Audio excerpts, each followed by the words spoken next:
Halo semuanya, Assalamualaikum. Berjumpa lagi bersama Pak Doni.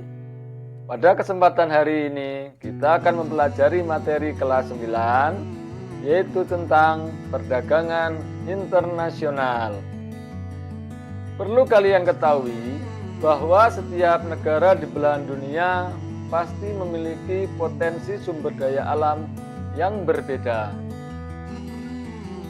Sebagai contoh, negara tetangga kita, Malaysia. Malaysia merupakan salah satu negara terbesar penghasil timah di Asia Tenggara. Negara ini bisa memproduksi 3,61 ton timah. Tapi, Malaysia juga membutuhkan sumber daya yang lainnya, misalkan karet. Sedangkan negara kita, negara Indonesia, adalah salah satu negara penyumbang 21% dari seluruh produksi karet di dunia. Perbedaan sumber daya alam antara Indonesia dan Malaysia menyebabkan terjadinya perdagangan internasional. Malaysia menjual hasil timahnya ke Indonesia. Sebaliknya, Indonesia menjual hasil karetnya ke Malaysia. Perlu kalian ketahui bahwa perdagangan internasional terdapat dua kegiatan. Yang pertama ada ekspor, kemudian yang kedua ada impor. Ekspor adalah kegiatan mengirimkan atau menjual barang dari dalam negeri ke luar negeri. Negara pelaku ekspor disebut eksportir. Sedangkan impor adalah kegiatan mendatangkan atau membeli barang dari luar negeri ke dalam negeri. Negara pelaku impor disebut importir.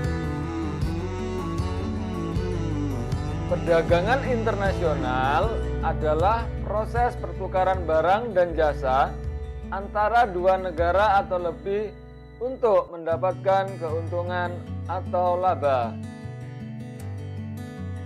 Faktor apa saja yang mendorong terjadinya perdagangan internasional? Nah, yang pertama adalah perbedaan sumber daya alam yang dimiliki oleh setiap negara. Perbedaan potensi sumber daya alam ini dipengaruhi oleh luas daerah, letak geografis, dan iklim.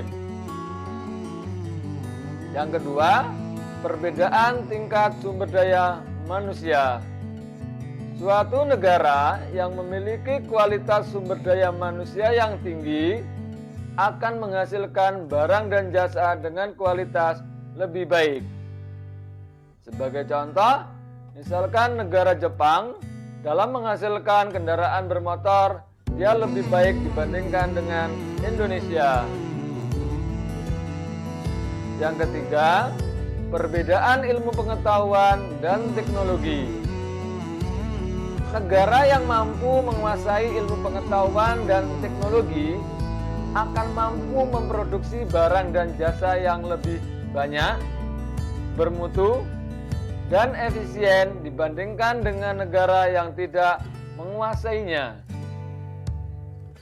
Kemudian yang keempat adalah perbedaan budaya suatu bangsa. Perbedaan budaya suatu negara akan sangat mempengaruhi barang yang akan dihasilkan. Yang kelima, perbedaan lain yang mempengaruhi perdagangan internasional meliputi perbedaan harga barang, perbedaan upah dan biaya produksi, serta perbedaan selera. Kemudian apa saja manfaat perdagangan internasional? Yang pertama, mempererat hubungan antar negara, baik secara bilateral maupun multilateral. Kemudian yang kedua, semua negara dapat memenuhi kebutuhan barang dan jasanya melalui kegiatan ekspor dan impor. Tiga, pendapatan negara akan meningkat melalui perolehan devisa. Kemudian yang keempat, memperluas lapangan pekerjaan. Dan yang kelima, mendorong kegiatan produksi. Yang keenam, mendorong kemajuan ilmu dan teknologi masing-masing negara. Kemudian, apa saja hambatan dalam perdagangan internasional? Yang pertama, harga barang luar negeri yang lebih murah. Kenapa harga luar negeri jauh lebih murah dibandingkan dengan barang luar negeri? Yang pertama, karena adanya politik dumping, yaitu kebijakan menjual barang di luar negeri dengan harga lebih murah dibandingkan di dalam negeri. Adapun tujuan politik dumping adalah untuk membuat kebijakan politik dumping ini bertujuan untuk meningkatkan devisa negara. Yang kedua, yang menjadi penghambatnya adalah biaya masuk yang tinggi. Yang ketiga, adanya kebijakan proteksi. Kebijakan ini untuk melindungi produk dalam negeri dari persaingan produk-produk impor dengan cara membatasi arus impor. Kemudian yang keempat adalah kebijakan kuota. Kebijakan ini untuk membatasi jumlah ekspor dan impor dari suatu negara. Sedangkan yang kelima, adanya pertentangan politik. Dan yang terakhir, yaitu adanya perperangan.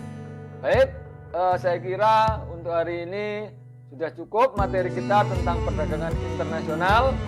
Sampai ketemu pada materi-materi berikutnya. Jika ada pertanyaan atau hal-hal yang belum dipahami, silakan memberikan komentar melalui kolom di bawah. Sampai ketemu pada materi berikutnya. Sampai jumpa.